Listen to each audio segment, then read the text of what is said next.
Hey, salut tout le monde, c'est Zogma, j'espère que vous allez bien. Aujourd'hui, nous allons passer cette table à table, et puis gros jeu de mots, on se marre bien. On va parler de table de jeu. Est-ce qu'il faut investir, comment bien choisir, et surtout, quel est mon retour, parce que maintenant cette table-là, je vous en avais fait une vidéo quelques mois après l'acquisition, mais ça fait maintenant 1 an et demi que je la possède, et donc je peux me permettre de juger les tables de jeu avec finalement des fiches techniques. Pourquoi je vous dis ça? Parce que on va parler en parallèle de ma table, mais ça c'est pas la Juegos, on va parler de la table ISEA, de la manufacture Merrell, qui est une nouvelle boîte qui va sortir des tables de jeu, un peu de luxe entre guillemets, mais qui se veut peut-être un peu plus accessible, made in France, en tout cas la conception est made in France, parce que c'est pas fait forcément en France, on va y revenir. C'est écrit en bas, mais cette vidéo est un partenariat commercial, je suis payé pour vous parler un petit peu de la table ISEA de chez la manufacture Merrell, mais mon but à moi, ça va être de finalement ne pas vous faire une pub. J'ai pas vu la table, j'ai vu la table en vidéo, mais je ne la possède pas ni rien du tout. Mais je vais vous expliquer pourquoi, comme cette vidéo quel a été le cheminement. Mais surtout, moi je veux que cette vidéo puisse correspondre à tous ceux qui se posent la question de est-ce qu'une table pourrait m'intéresser, qu'elle soit de la marque X, Y, Z, faire un petit peu mon retour d'expérience là-dessus pour que ce soit vraiment une sorte de guide d'achat, entre guillemets, savoir, il y a beaucoup de propositions, beaucoup d'options, beaucoup de trucs, etc. Qu'est-ce qui est bien, qu'est-ce qui est vraiment finalement de la merde, / totalement dispensable, si on veut être politiquement correct. Allez, je vous laisse avec quand même la petite instant promotion, la pub de la table, et puis on se retrouve après.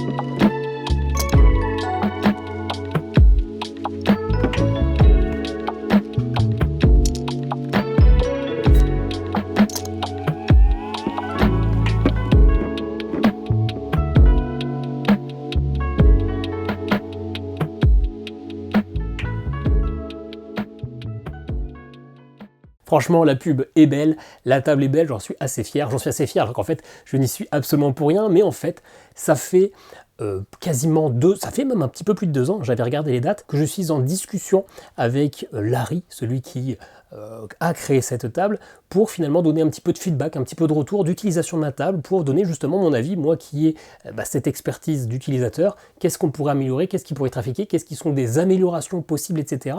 Et avec Larry, d'ailleurs si vous voulez un peu plus d'infos, un peu plus d'informations peut-être techniques, un peu plus d'avis sur sa conception, il a fait une vidéo sur la chaîne de First Player où on voit la table, où lui va être un petit peu interviewé, etc. Donc je vous mettrai le lien en description, n'hésitez pas à aller voir. Et finalement voilà, ça fait 2 ans que je suis le projet, on s'est vu au moins à 4 reprises. Alors j'ai regardé, j'ai cherché les dates, on a fait 4 réunions vraiment sur là, le truc là de Google, machin, là, je sais plus comment ça s'appelle, et je crois qu'on s'est appelé, qu'on a fait aussi 2-3 visios par WhatsApp, donc sur l'espace de 2 ans, on s'est quand même vu à peu près 6-7 fois à faire des réunions pendant 1 heure à peu près pour parler un peu du projet, des améliorations, des avancées, de mon avis, etc. Donc même si je n'y suis pour rien, j'ai donné un petit peu de ma personne, donc je le vois aussi un peu comme mon bébé. Et c'est pour ça qu'il y a ce partenariat, parce que j'ai, à mon très faible niveau, participé un petit peu au testing de l'esprit sur cette table, et du coup il m'a tout de suite proposé, ça serait, comme tu as pas mal participé, ça serait bien que tu parles de la table sous couvert que je te file un petit bifton, logique. Mais le truc, c'est que lui, il habite sur Paris, et moi, je lui ai dit, hors de question que je vienne sur Paris pour filmer la table. Franchement, venir tout un week-end pour ça, etc., ça me saoule. On a tous une vie, on a tous plein de choses à faire. Vous connaissez mon petit planning, un petit peu de dictateur comme ça sur les samedis. C'est beaucoup de temps pour moi d'aller faire un aller-retour sur Paris pour filmer une table. Non. Donc, on était passé à autre chose. Et puis, finalement, il est revenu vers moi en me disant, peut-être que tu peux aborder quand même le sujet de manière assez différente. Et puis, voilà, ça me fait quand même plaisir de voir cette table arriver, voir comment aller, etc. J'ai pas pu palper, mais ça donne quand même envie. Et donc, on va en parler aujourd'hui, mais encore une fois, même si maintenant ça commence à être un petit peu long comme introduction, on va comparer un peu la fiche technique, le produit, avec moi ce que j'en fais comme utilisation. Est-ce que c'est bien une table? Est-ce que c'est pas bien? Qu'est-ce qui est bien? Qu'est-ce qui est mauvais? Qu'est-ce qui est améliorable? Est-ce que c'est des choses qui ont été améliorées sur cette table ou pas? Bref, je vous laisse vous installer et puis on va parler des tables. Alors moi je vous l'ai dit, ma table de jeu maintenant je l'ai depuis 1 an et demi. C'est une table Mesas Palajuegos, donc c'est un constructeur espagnol assez connu, hein. Il y a 2 gros constructeurs, je crois, en Europe, Mesas Palajuegos et les Anglais, mais j'ai totalement oublié leur nom. En réalité, j'ai assez peu regardé les différents créateurs de tables, parce que ce modèle-là, je le connaissais, hein, c'était la table de Maxildan des joueurs de dimanche, et donc je l'avais vu en vidéo, et je m'étais dit, bon bah, elle est cool. Elle est cool, forcément, une table, c'est cher. Moi, j'avais eu l'occasion, grâce à un partenariat avec Mesas Palajuegos, de l'avoir finalement à un tarif préférentiel. J'avais une grosse réduction, je l'avais eu à 50%. Parce que sinon, la table m'aurait coûté, avec tous les accessoires, etc., 4500 balles, il me semble. J'ai vérifié, mais je n'ai pas noté sur ma fiche, mais voilà.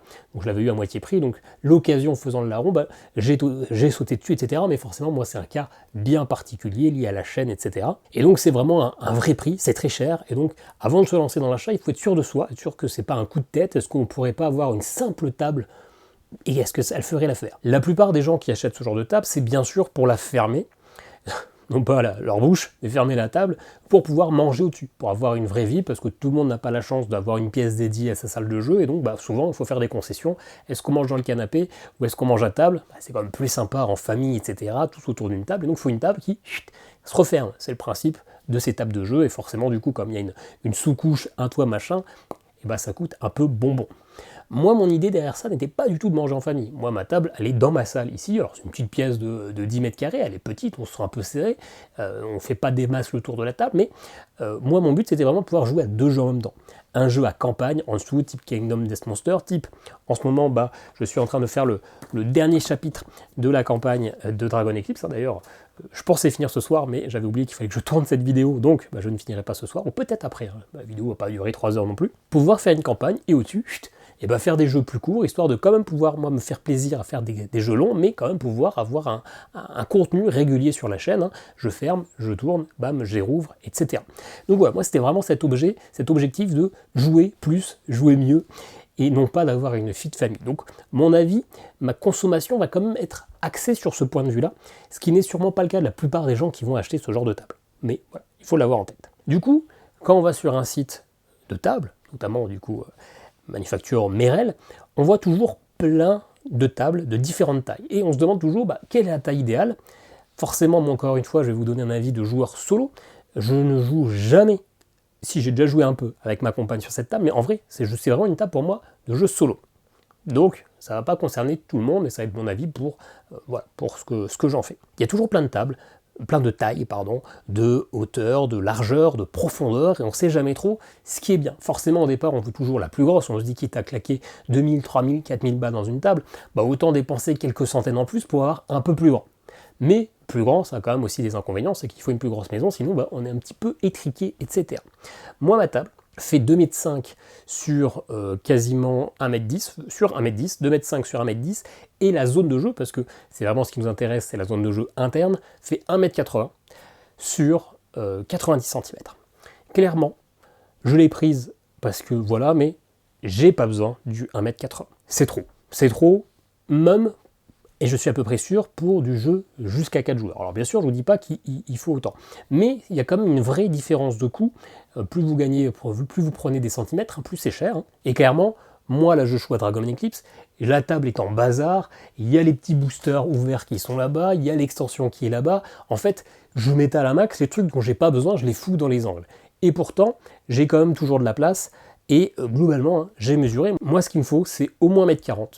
1,20 m, c'est un peu petit, on se sent un petit peu serré, on serait obligé de poser un peu partout, peut-être sur une table à côté ou quoi. 1,20 m, c'est quand même un petit peu serré de zone de jeu interne. Hein. Donc 1,40 m, c'est minimum pour être à l'aise, et 1,60 m, je trouve ça vraiment confortable. On a de la place, on peut se permettre de mettre des petits déchets sur les côtés, etc., sans que ça nuise à notre plaisir de jeu. Donc franchement, pour moi, pour du solo, alors la plupart des solos, j'ai pas besoin d'autant. 1 mètre est suffisant, mais quand je fais des jeux à campagne, où il faut jouer 2 joueurs, que par exemple, on utilise les playmats, les tapis de jeu, comme cela, bon bah là c'est un tapis de jeu pour le combat, même si on est à 2 joueurs, ça change pas grand chose. Mais par exemple, je me rappelle la première campagne que j'ai fait, c'est 16 Vanguard, j'avais aussi des tapis de jeu, ils prenaient de la place, clairement, pour être à l'aise. 1,40 m, voire plutôt 1,60 m, c'est bien. N'achetez pas trop grand, n'achetez pas trop petit, N'oubliez pas que si vous fermez la table, vous gagnez un cadre supplémentaire, donc vous gagnez 10 cm de chaque côté. Donc si vraiment vous avez un jeu qui est un peu plus costaud et que vous n'avez pas totalement besoin d'être tout le temps à manger au-dessus de votre table, vous pouvez gagner quelques centimètres avec ça. Là justement, si on regarde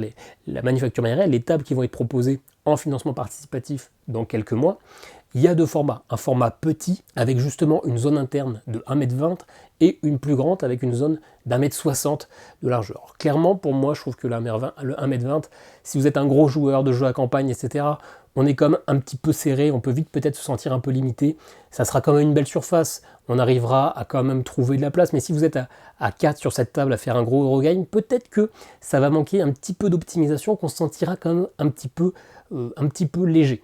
Mais bon, faut se rappeler aussi que ces tables sont faites aussi pour gagner de la place chez soi, pour finalement avoir la table à manger au-dessus et la table de jeu en dessous. Et donc potentiellement, c'est que vous avez aussi un problème d'espace chez vous, et donc ça peut totalement se comprendre d'avoir une table un peu plus petite, et donc finalement de prendre ce modèle-là qui vous dépanera quand même vraiment, parce que vous aurez la table à manger au-dessus et la surface en dessous.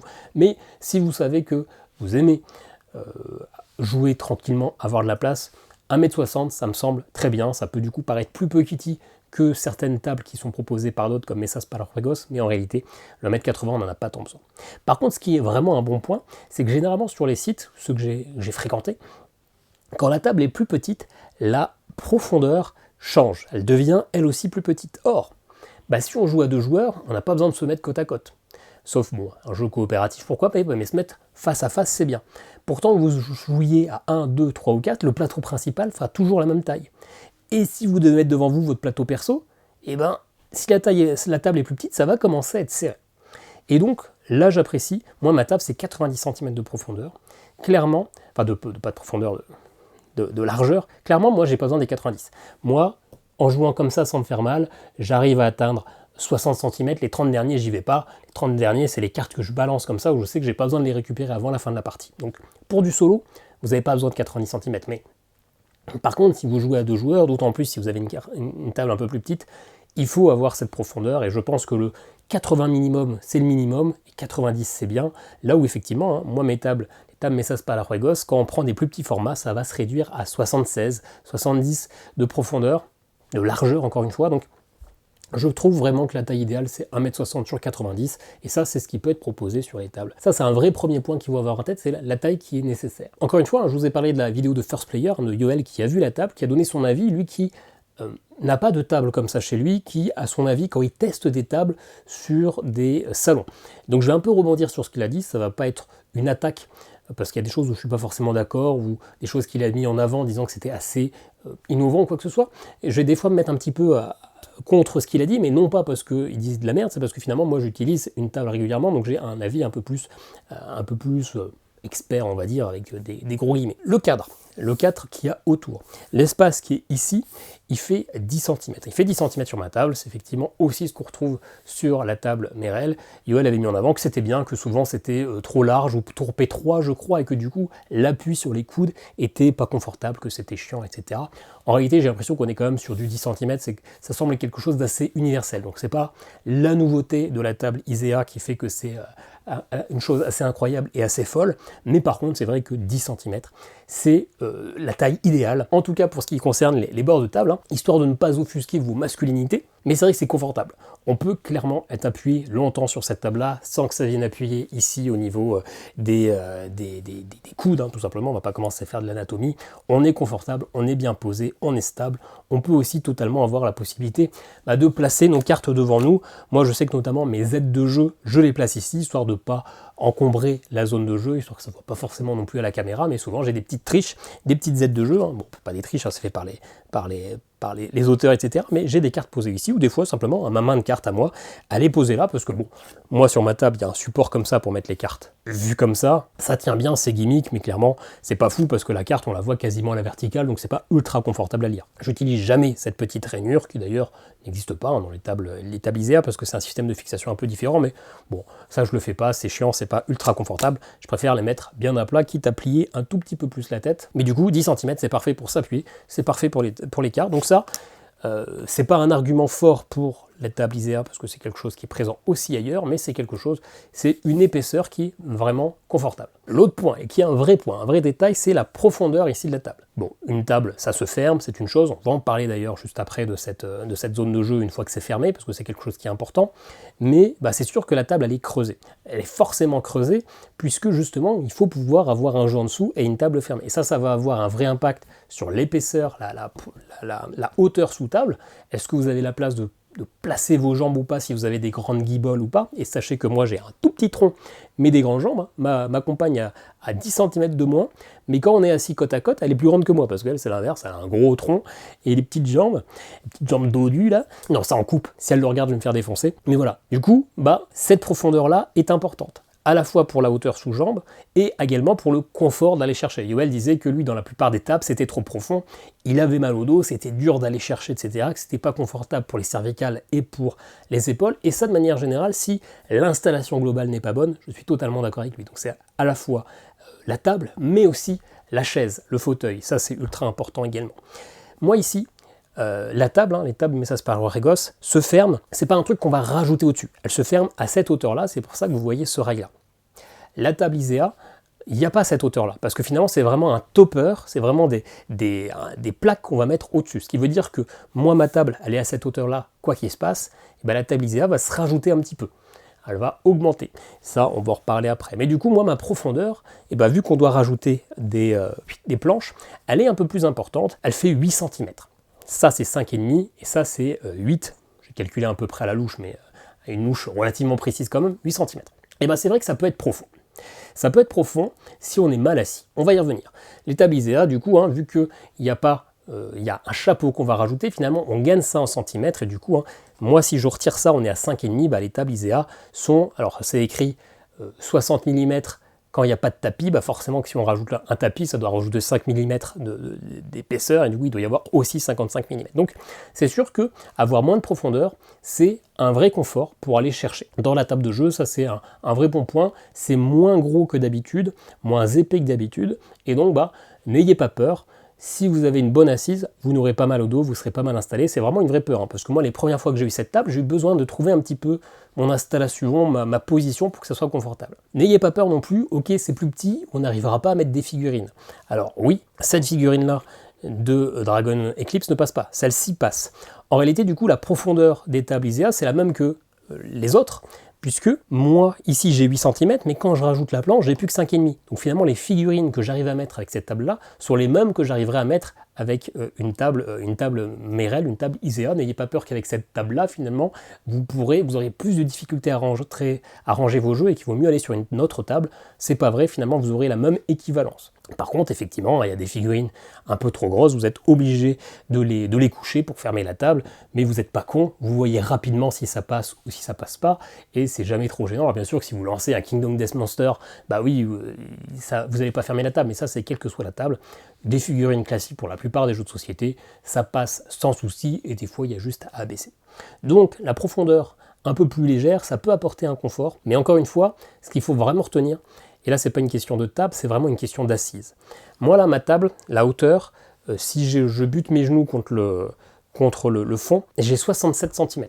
C'est plus bas qu'une table habituelle, en tout cas que ma table. Mais par contre, la hauteur ici est plus haute qu'une table habituelle. Ce qui veut dire que si je prends une chaise classique, je serai beaucoup trop bas. Ici, ça sera trop haut, j'aurai mes coudes relevés, et là, forcément, je vais avoir du mal à aller chercher, etc.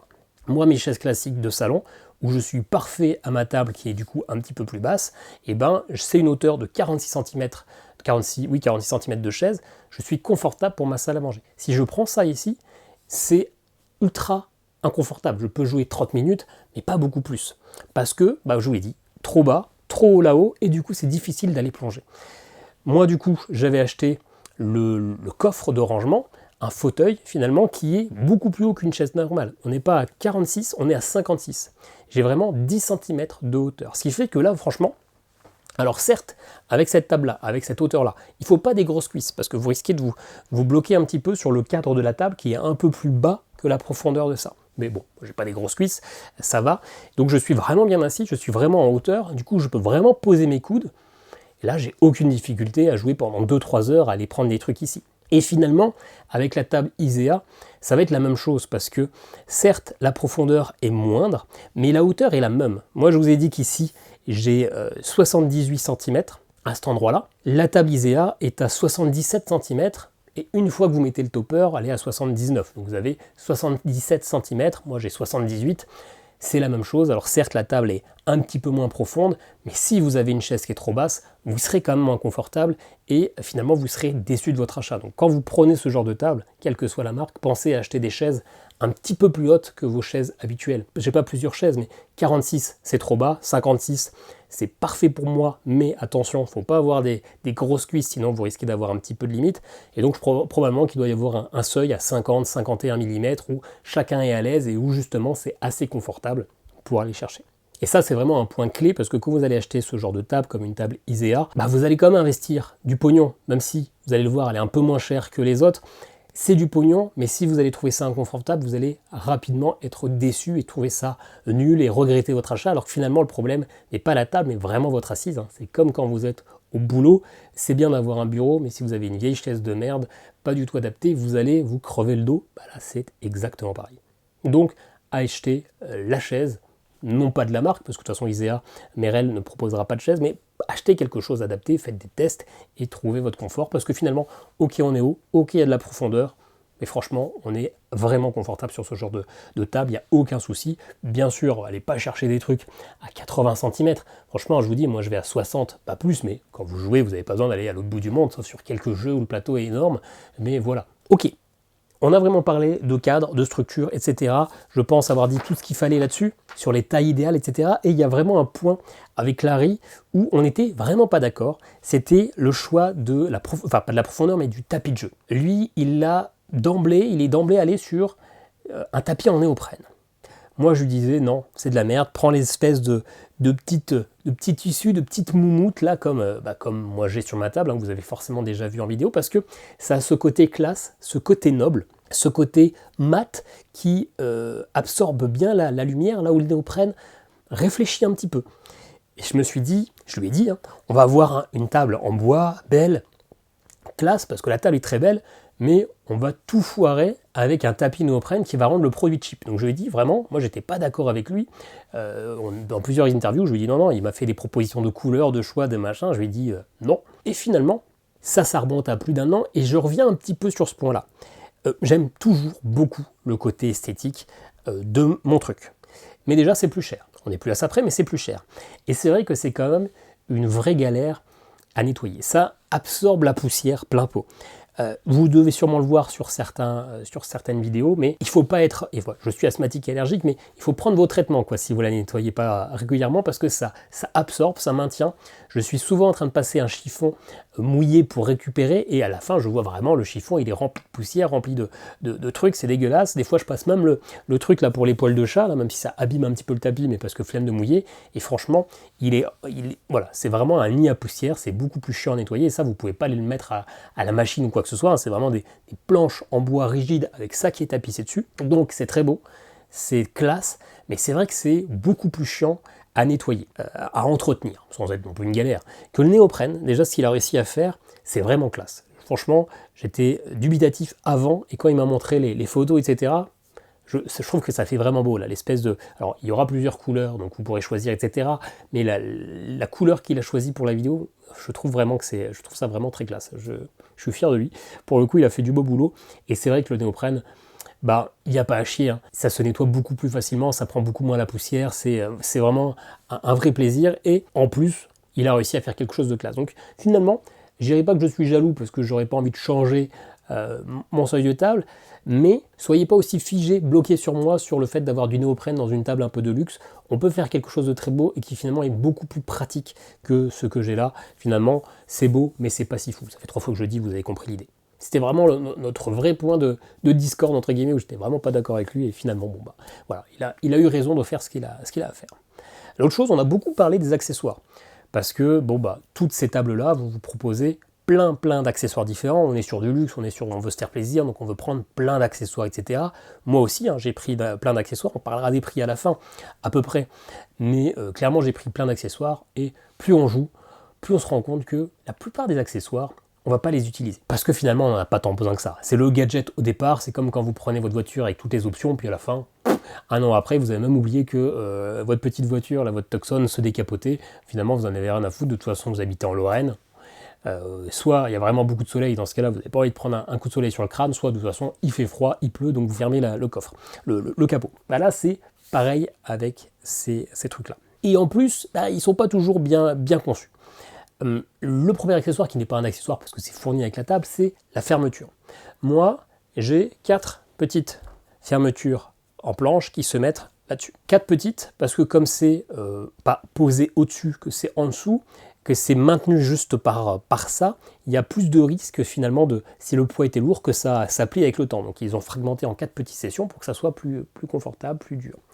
Il y a un vrai problème, moi, avec cette fermeture-là que j'ai, c'est que donc c'est aimanté, c'est posé, vous ne pouvez pas le retirer avec les doigts. Donc ça veut dire qu'il y a un bouton poussoir sous la table d'un côté qui va faire soulever un peu une planche, et du coup vous prenez une planche, vous la posez, vous reprenez une planche, vous la posez, vous reprenez une planche, vous la reposez, vous reprenez une planche, vous la reposez.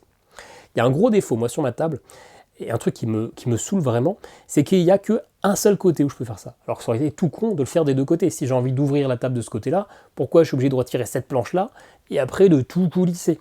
Alors vous allez me dire, t'es con, t'avais qu'à mettre la table de l'autre côté. Parce qu'en réalité, moi, tous les jeux qui sont en attente, tous les jeux que je dois mettre en vente, etc., ils sont posés sur le bord de la table là. Donc quand je veux accéder au bouton poussoir, c'est la galère. J'ai plein de trucs qui traînent, etc. J'aurais vraiment préféré avoir ça là. Sauf que quand j'ai installé la table, il y a 1 an et demi, j'ai pas pensé à ça. Et là maintenant, si je veux la retourner, j'ai pas la place de la retourner. Donc je suis vraiment obligé de la mettre sur un côté, de la mettre à la verticale. Bon, galère, trop galère. Et je vais pas mettre tous les jeux qui traînent là, parce que c'est là où il y a la porte d'entrée, ça serait visible depuis l'entrée des chiottes, etc. Ça serait pas beau, ça serait dégueulasse, donc voilà. Donc ça, je trouve ça vraiment con de devoir forcément ouvrir la table d'un côté, sinon vous pouvez pas. C'est restrictif. Là, le fait d'avoir un topper, le fait que ça soit posé dans des petits trous, bah finalement vous pouvez l'ouvrir facilement de chaque côté. Le problème, c'est que ça crée, alors là c'est aussi en 3 planches, une plus fine et 2 grosses, ça crée du coup des grosses planches, 2 grosses planches qui sont probablement un petit peu, même beaucoup plus lourdes que moi, mes 4 petites planches. Et je pense qu'il faut peut-être un peu plus de force, ça ne va pas peser 3 tonnes non plus, mais ça doit être peut-être un peu plus dur à l'instant T, mais ça a l'avantage de pouvoir s'ouvrir facilement d'un côté ou l'autre, et voilà, avantage, inconvénient, mais c'est quelque chose de peut-être plus pratique que d'être obligé de l'ouvrir d'un même côté. Ensuite, parlons des vrais accessoires. L'accessoire principal, hein, bon, désolé pour la poussière, c'est ça, c'est le porte-gobelet. La fermeture, moi, de la plupart des tables, en fait, lui, il a opté pour, oh, c'est dégueulasse, il a opté pour de l'aimant. Et je ne sais pas si c'est vraiment répandu dans les autres genres de tables, mais moi, j'ai un système où c'est pas aimanté, hein, il y a une rayure, et ça se met comme ça, un petit peu à la verticale, en diagonale, et ça rentre. C'est ultra fonctionnel, ça tient, c'est résistant, pas de problème, ça coulisse, aucun souci. Mais, c'est vrai que, et j'ai déjà fait ça, avec notamment, ah bah voilà, exemple type, j'ai une grosse zone, normalement hein, c'est une grosse zone comme ça, comme une grosse petite case quoi, avec des séparateurs, bon moi sauf que j'ai pas mis les séparateurs, pour poser dedans tous mes petits porte-jetons. Là, si je veux déplacer ça pour aller le mettre ailleurs, totalement ailleurs sur la table, parce que je veux aller accéder à tout ce qui est électrique ou aux jeux qui sont en bas par terre et que ça va me déranger, et ben je suis obligé de le mettre à 45 degrés pour le retirer.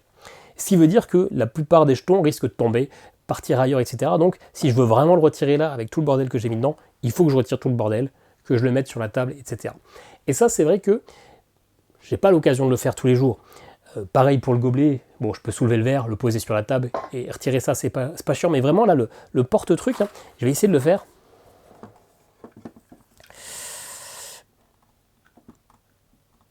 Je sais pas si vous le voyez, je suis déjà quasiment à la verticale. Oh, ok, j'ai réussi sans tomber, mais franchement, parce que c'était rangé dans des trucs comme ça, mais c'est quand même un peu galère, ça m'est déjà arrivé d'avoir plein de trucs qui tombent, etc. Là, sur cette table, il y a vraiment 2 bons points. Les choses ont été bien réfléchies, c'est aimanté. Aimanté, ce qui veut dire, bah, on tire comme ça un bon pont vers nous, on remet, il n'y a pas ce problème de devoir... Et donc pareil avec le verre, vous pouvez tirer avec le verre, vous maintenez juste le verre, vous êtes sûr de ne pas faire tomber votre champagne, parce que vous êtes des mecs qui avaient de la thune forcément, vous comptez vous acheter une table. Mais du coup, ça c'est pratique dans ces rares situations. Et puis en plus, la rainure, moi forcément j'ai ici là, j'ai un pied de table qui bloque.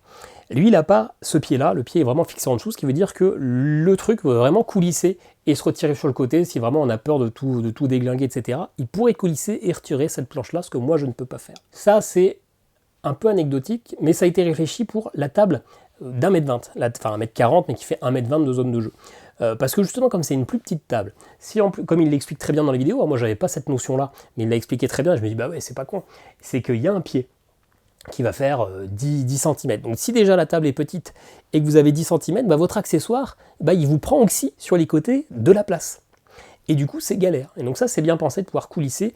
Et ce système d'aimant, je trouve quand même que, même si c'est ponctuel, que ça soit plus pratique, bah, je le trouve très intéressant. Surtout qu'a priori, il ne sera pas plus cher que moi, le système que j'ai. Et l'autre chose que je trouve très très bien, c'est que justement, en réalité, pourquoi j'utilise pas tous les accessoires? Parce que aller chercher les jetons sur le côté, toutes les 2 secondes, quand c'est un jeu, on va chercher un jeton de temps en temps. C'est ok, mais toutes les 2 secondes, aller chercher, se mettre sur le plateau, c'est chiant, ça fait mal au dos. Autant aller chercher les trucs là, ça fait pas mal, autant se tourner, c'est vraiment casse-couille sur le long terme, ce qui fait que moi, la plupart des ressources, les paquets de cartes, là, bon, c'est le bordel. Je sais pas si ça se verra. J'ai remonté un petit peu la caméra parce que j'ai eu la flemme de tout désinstaller, mais j'ai vraiment tous les trucs ici, tous les paquets de cartes, etc. La plupart des tokens, je mets que ceux qui sont finalement moins importants pour me déblayer un peu la zone de jeu, pour que ça soit plus joli à vivre, mais que je les ai quand même facilement à disposition. Donc moi, c'est vraiment devenu ma zone secondaire, la partie ici. Et bah, ce qui a été bienvenu pour des fois libérer un peu de zone de jeu, c'est que justement, c'est que cet accessoire, je puisse le mettre de ce côté-là. Sur ma table, c'est pas possible. En tout cas, pas avec un seul accessoire. Il y a des accessoires qui peuvent se clipser sur la toute petite rainure ici, qui est la rainure pour aller poser une carte. Donc elle doit faire 3 mm à tout casser. Mais voilà, c'est un autre accessoire avec un autre système d'accroche qui finalement fait que vous avez besoin de plus d'investissement. Là, les siens, sa rainure est montée, elle est de chaque côté. Vous les démontez ici pour mettre à l'intérieur parce que c'est plus pratique d'avoir vos petits jetons ici pour cette partie-là. Et cool. Et si moi, mon gros truc là, j'avais pu le mettre ici, et je l'aurais mis avec plaisir. Alors c'était possible, mais avec encore un autre accessoire, et je n'avais pas 30 balles en plus pour tous tes petits gadgets, et puis après, quand on ne les utilisait pas, il faut les stocker. Et donc là, vraiment, cette rainure aimantée de deux côtés, c'est une vraie bonne idée, qui, même si ce n'est pas les situations que vous allez rencontrer dans la vie de tous les jours, quand vous avez vraiment une table comme ça depuis 1 an et demi, vous vous rendez compte qu'il y a des trucs qui ne sont pas si pratiques que ça et que c'est un peu chiant. On a bientôt fini, même si la vidéo dure très longtemps, mais on a beaucoup de choses à dire finalement sur ce genre de table à l'usage. Les LED. Les LED, moi je vous l'ai déjà dit, je vous l'avais même dit dans cette vidéo que j'avais fait 2-3 mois après la réception de la table, peut-être un peu plus. Les LED, je les utilise jamais. Ça coûte cher, c'est une option.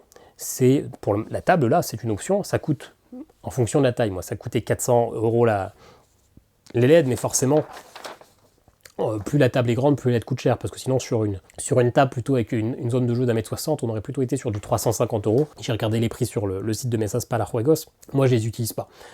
Ça sert finalement à rien, ça donne des fois une petite ambiance, ces gadgets au début. Globalement, ça n'a pas une puissance suffisante pour donner de la couleur sur toute la zone de jeu.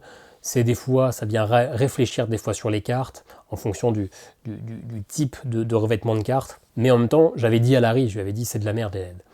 Mais je lui avais dit aussi, tu ne peux pas vendre une table sans LED. Parce que ça fait le côté tout de suite prestige, ça fait le côté premium. On a envie quand même d'avoir des options. On va claquer plusieurs centaines d'euros dans une table. On veut le petit truc que finalement tout le monde n'a pas. Et donc, ça me semblait inconcevable de ne pas proposer les LED. Bon, voilà, il a pris mes infos, il avait déjà forcément sa petite idée. Et du coup, il propose des tables avec directement les LED en série. Ce qui veut dire que oui, vous ne pouvez pas choisir de ne pas prendre les LED. Donc, si vous vouliez faire des économies sur les LED, c'est niqué, vous les aurez forcément. Mais ce qui veut dire aussi que comme les LED sont forcément installés, que c'est un truc en série, le coût est moins important, donc finalement vous payez les LED moins cher que si vous les aviez achetés en option. Vous les payez moins cher, mais vous les payez plus cher que si vous ne les aviez pas. C'est un juste milieu, mais je trouve que c'est un bon compromis. Bon, a priori, il a un petit peu travaillé les LED pour que ça ne vienne pas sur la zone de jeu, mais que ça se réfléchisse sur le bois, etc. Ça, je n'ai pas testé. Je ne sais pas si c'est bien, si c'est gadget, si c'est mieux ou pas, tout ça. Mais voilà, le choix des LED, clairement, moi, je suis le premier à dire que les LED, ça ne sert à rien. Mais qui d'entre vous aurait réussi à dire « Ok, j'investis dans une table » sans réussir, en se disant « Je ne prends pas les LED ». ça fait tout de suite premium, ça fait tout de suite luxe, donc c'est sûr que pour moi, il faut les proposer quand même. Et bon, bah, ça peut être une bonne idée dans l'optique de faire une table plus accessible, un peu plus accessible que la moyenne, et bah, je trouve que c'est quand même une idée correcte. Voilà. Ça, on a vraiment fait le tour des trucs de base. Il a une proposition que je trouvais pas très intéressante au départ. Mais finalement, chaque fois que je lui ai dit que c'était pas intéressant, ce qu'il a fait, ça m'avait l'air bien. Alors, je l'ai pas testé, mais voilà, il propose une tablette. Je pense que vous l'avez vu en vidéo. J'essaierai de vous remettre une petite vidéo, une petite incrustation, une photo. Une tablette à se mettre ici. Et bah, pour faire notre plateau personnel. Je lui disais au départ, non, c'est nul, parce que peur que ça vienne taper ici. Merde, j'ai mis où mon mètre. Voilà, parce qu'il faut que je fasse des tests. J'ai pas vérifié. Peur que ça vienne taper ici dans le ventre quand on est comme ça et que ça soit pas confortable du tout. Et surtout, peur que ça vienne cacher une zone de jeu. Et que du coup, ben, on est obligé de tout déplacer de 5-10 cm. Et si on déplace tout de 5-10 cm, bah, encore plus difficile d'aller atteindre le truc là-bas. Donc j'étais pas convaincu, parce qu'en plus moi il me montrait à l'époque sur des images en 3D, etc., sur les plans d'ingénieurs, quoi, finalement. C'était pas du rendu réel, donc c'est toujours un peu difficile de se rendre compte. Et là je l'ai vu en vidéo, déjà le produit est beau, et bah, il n'y a pas à chier. Comme je vous l'ai dit, hein, moi j'utilise de plus en plus la zone ici pour poser mes cartes. Parce que c'est vrai que si je mets mon vrai plateau ici, je sais pas, hein, mon plateau Dark Nova, etc., bah, c'est sûr que s'il commence ici, je perds déjà 10 cm et tout est éloigné. Et donc finalement, l'idée d'avoir le plateau ici qui va certes déborder. Alors il m'a envoyé la réponse, je lui ai demandé de combien ça déborde. Tac, tac, tac. 6 cm, moi je joue comme ça, 6 cm. Ouais, j'en ai 7,5, mais 7,5 parce qu'il faut que j'aille voir ma zone de jeu qui est juste en bas ici. Donc finalement, les 6 cm qui débordent, sachant que j'ai mon plateau qui est ici, je vais être du coup un petit peu plus droit, franchement ça passe crème. Et qu'est-ce qu'il a proposé en profondeur? 8 cm. 8 cm, bah franchement, moi là actuellement, ma zone de jeu qui est ici, que je garde parce que quand on joue dans Dragon Eclipse, hein, vous s'en foutez, mais on va jouer nos cartes sur une sorte de zone, hein, de chemin. Si on joue la carte la plus à droite, on récupère 3 jetons de puissance. Et donc plus on joue une carte à droite, plus elle nous rapporte de la puissance. Et donc généralement, on va attendre que les cartes soient à droite pour les jouer, pour qu'on ait des petits bonus. Et ben l'attaque de la carte, hein, que je mets du coup en bas de mon tapis de jeu, hein, vous voyez qu'ici il y a les espaces, etc. Et ben c'est justement 9 cm. Donc finalement, là j'aurai mon plateau qui déborde de cette zone-là, qui est souvent la zone où j'essaie de rogner, etc. Donc clairement, si je peux avoir pour un jeu comme Ark Nova, non pas mon vrai plateau personnel qui commence là ici, mais sur ma zone de jeu, et ben je trouve ça franchement confortable. Là où moi justement, quand je joue sur Ark Nova, mes cartes pouvoir, je les mets ici, sur ma zone, et puis bah, après je mets mon vrai plateau personnel plus bas, mais etc. Mais j'essaie de trouver un compromis. Donc sa petite tablette, elle est bien pensée, elle est belle, je ne sais pas du tout combien elle va coûter en option, mais j'avais vraiment peur de l'inconfort. Je ne l'ai pas testé, mais elle me semble avoir été pas mal étudiée, donc ça je trouve que c'est quelque chose qui est aussi proposé chez Mesas Parabrigos, mais qui est soit totalement de mon côté et fixé ici, donc on gagne un petit peu d'espace, mais un peu trop, ou au contraire totalement trop de l'autre côté, donc trop prééminent. Donc, je trouve qu'il a trouvé un bon compromis, ça m'a l'air pas mal. Bon, fait 40 minutes que je vous donne des avis sur ma table, que je compare avec ses valeurs, etc. Ça peut paraître peut-être très pas scientifique, mais très mathématique, etc. Peut-être que je fais un petit peu trop l'apologie de ce qu'il a fait, mais parce que je trouve franchement qu'il y a quand même pas mal de points, vous l'avez vu de ma table, qui me convient parfaitement. J'ai pas envie de la changer, j'ai pas envie de changer dans la vente pour prendre une autre. Je me suis habitué à ces petits défauts, etc. Mais c'est vrai que elle propose pas mal de petits points qui... alors peut-être qu'elle a sûrement d'autres défauts. Hein. Je ne l'ai pas essayé, je ne sais pas. Ça se trouve peut-être que le système aimanté, c'est à chier, qu'on a tendance à faire renverser notre jus d'orange parce que c'est trop dur, etc. Aucune idée là-dessus.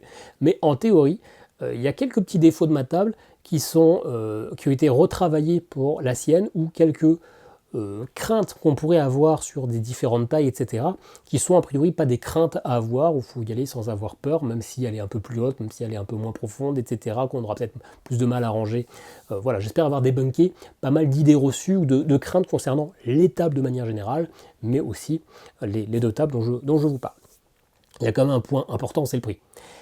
On n'a pas les prix officiels encore, il réfléchit, voilà. Il y a priori le prix en financement participatif qui va lancer dans les prochains mois sera un peu plus bas que le prix après sur sa page de sa boutique internet. Ça j'en sais rien, mais je vais quand même demander à peu près les prix. Parce que s'il me propose un produit équivalent mais plus cher, bah, je vous dis non. S'il me propose un produit équivalent ou moins cher, bah, je vous dis bah oui, ça semble cohérent. Et j'ai regardé les prix. J'ai fait une estimation hier sur Mesas Palajuegos. Je vous ai dit, Merrell va proposer 2 tables. On va parler de zone de jeu. Donc une table d'1,20 m et une table d'1,60 m. La table d'1,20 m, Imati hors taxe, ça sera donc dans la table, il y a la table, il y a le tapis en néoprène et il y a le topper, donc ce qui ferme la table. On n'a pas les accessoires. Il m'a dit entre 1700 et 1900 hors taxe. Moi j'ai regardé pour le même genre de table sur Mesas Palajuegos, sachant que sur Mesas Palajuegos, il faut prendre les LED en plus, parce qu'elles seront directement incluses dans la table. Il faut prendre le tapis, en réalité. Le tapis n'est pas inclus, sinon vous avez juste un fond boisé. En l'occurrence, personne ne le fait, tout le monde achète le tapis en plus. Et puis il y a un système aussi, avec les aimants, apparemment, en payant 75 € en plus, on a un système aimanté un peu mieux, qui permet de réduire un peu l'impact de la poussière, donc on prend tous, en réalité. Mais voilà, pour la table de 1,20 m, on est à 1850 € pour un équivalent. Donc lui me dit, hors taxe, lui me dit entre 1700 et 1900 €. On est à peu près dans la même fourchette. À voir où il va se situer. Je ne connais pas le prix des accessoires, mais on y reviendra un petit peu. Par contre, sur la table d'1,20 m d'un Mesas Palajuegos, on n'est pas à 90 cm de largeur, on est à 76. Donc ce qui veut dire que finalement la sienne est quand même moins chère à la surface. Donc en tout cas, il se positionne dans une gamme de prix qui est correcte. Par contre, pour le 160, il m'a dit, lui, qu'il envisageait, je ne sais plus, j'ai un vieux trou, Merrell, pas sur la boîte mail, et action. Non, je déconne. Pour la grosse table, donc de 1,60 m, il me dit entre 1900 et 2100 hors taxe, là où moi, pour la même, et là c'est vraiment la même profondeur, Mesas Palajuegos, on est à 2400 €. Donc quand même, ok, 300 € ou 400 €, on va dire, c'est pas énorme, mais sur une table, 400 € c'est quand même ça, 400 € c'est un joli all-in sur un beau Kickstarter qui vous fait plaisir, ou la boîte de base de Kingdom Death Monster, et là vous êtes trophée avec votre nouvelle table, donc c'est quand même, il se positionne bien. Sachant que Mesas Palajuegos sont pas du tout les plus chers, au contraire, ils ont quand même bien posé d'un point de vue tarifaire, donc là ce qu'il veut proposer, c'est quand même, ça me semble tout à fait correct, c'est pas non plus du bas de gamme, on est quand même sur un tarif, mais on est sur un tarif bas. Et ce qui est plutôt pas mal, à voir, je n'ai pas encore les valeurs, mais il y a des frais cachés quand vous achetez ce genre de table. Mesas Palajuegos, j'ai payé, là c'était TVA inclus, on faudra rajouter 20%, en gros il y a 20% en plus, les frais de port, comme ça vient d'Espagne, j'ai payé 428 € de frais de port. Alors la table, elle sera plus grosse que les tables proposées par Larry, donc forcément que ça joue aussi sur les frais de port. Mais on va dire qu'on est au moins sur du 350 € pour une table, pour la table d'1,60 m de zone de jeu. Et il y a 120 € de colisage, donc le fait d'emballer tout ça, etc. Donc voilà, j'ai quand même finalement 120 € plus 428 € de frais de port, sûrement réduit pour la taille de la table. Et ça, c'est aussi majeur. Et j'ai demandé un peu à Larry, parce que ça c'est quand même un point intéressant, pour les frais de port, alors il n'a pas encore tout à fait défini les frais de port, il a une zone, il m'a dit à titre indicatif, pour la France, pour la table large, hors taxe, on serait entre 140 et 240 €, là où moi je vous dis que mon hors taxe on est sur du 380, et probablement que sur la plus petite table on est sur du 350, donc là finalement il propose déjà au moins 100 € de moins hors taxe, et en plus, ce que je trouve assez intéressant, je ne savais pas du tout que c'était faisable, mais en fonction de la région, non pas du pays, mais de la région de France, il y a des zones où il prévoit des frais de port d'emblée moins chers à 100 ou 150, et d'autres zones à 200, 250. Donc en fonction de la région, et ça c'est cool, ça serait bien que ce soit existant en France, alors forcément il faudrait que ça soit plafonné, parce que si vous êtes vraiment dans la région où vous prenez vraiment méga cher pour les autres, c'est chiant, mais je trouve ça cool qu'en fonction de votre distance finalement par rapport au point de livraison, j'imagine, et que ça coûte moins cher, ce qui permet vraiment en France d'avoir des personnes qui vont se sentir à bon prix. Les frais ne sont pas définitifs, mais si vous avez votre table pour 150 € frais de port hors taxe, et franchement là vous économisez, et qu'en plus il n'y a pas de frais de colisage, a priori il m'en a pas parlé, à vérifier, il y a des gros guillemets, mais en plus que la table est au prix classique, voire peut-être 200, 300 € moins cher, vous gagnez 200 € sur les frais de port, et ça c'est quand même des frais qui sont intéressants, ce qui fait que votre table, même si elle vous semble peut-être pas si moins chère que les autres, ça grappille un peu. Bref, là on fait l'apologie de quelque chose dont on n'est pas sûr, on n'a pas les prix à la fin, mais si c'est validé comme il estime, il espère le faire, franchement ça serait quand même un beau coup de chapeau. La table, si vous voulez vraiment plus d'infos techniques, allez voir le site, allez voir la future page de financement, allez voir la vidéo de Yoel qui en parlera. La table en elle-même sera faite en Europe, les accessoires seront faits en Chine. Mais bon, la vidéo, hein, je vous l'ai dit, même si j'ai quand même vraiment axé sur la comparaison avec la table, vise pas tellement à mettre en avant les caractéristiques techniques et mettre en avant le produit, même si on l'a beaucoup fait parce qu'on a beaucoup parlé des dimensions, mais vraiment, encore une fois, à comparer, à voir si ce qu'ils proposent, est-ce qu'il y a des bonnes idées, est-ce que ça peut corriger des petits défauts des tables, etc. Voilà, j'espère que cette vidéo vous aura plu, j'espère que vous aurez quand même un avis un peu plus global sur les tables de jeu. Ça reste comme un luxe. Très clairement, moi, ma table, j'en suis ultra ravi, mais c'est vrai que, je vous l'ai dit, hein, le fait que ma table, je puisse l'ouvrir que d'un côté, et qu'en plus j'ai 4 planches, c'est certes des planches pas très lourdes, mais le faire 4 fois, souvent j'ai la flemme.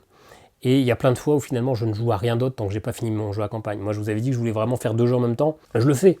Mais j'aurais préféré vraiment pouvoir ouvrir ma table des deux côtés, ça aurait été un vrai bon point. Et ça c'est quelque chose qui me manque un petit peu. Et après pour le confort du jeu, hein, n'ayez pas peur d'avoir une table avec de la profondeur, n'ayez pas peur d'avoir une table plus haute que votre table à manger habituelle, parce qu'elle est plus haute, hein. Mais il faut absolument, et ça encore une fois je le redirai jamais assez, acheter la bonne chaise qui va avec, plus haute que vos chaises habituelles. Testez avec votre chaise de bureau, vous essayez plusieurs hauteurs, vous relevez, vous baissez, comme ça vous voyez la zone qui est confortable. Faites pas juste un test d'une minute, faites une vraie partie en jouant, pour après pouvoir acheter une chaise, un banc, quelque chose qui vous correspond vraiment, parce que c'est pas la faute de la table elle est forcément, la table, la manière dont elle est créée, elle est forcément faite pour devoir se pencher en avant. Mais si vous achetez le fauteuil adapté, vous n'aurez aucun souci de confort. C'est vraiment, mais forcément, si vous mettez des chaises basiques, vous serez plus bas sur une table plus haute où il faut aller à l'intérieur. Et là, vous serez fracassé, vous serez vraiment déçu de votre achat. Donc voilà, le truc le plus impératif quand vous achetez une table, c'est d'acheter. Mais c'est comme partout, de toute façon, c'est pas une nouveauté.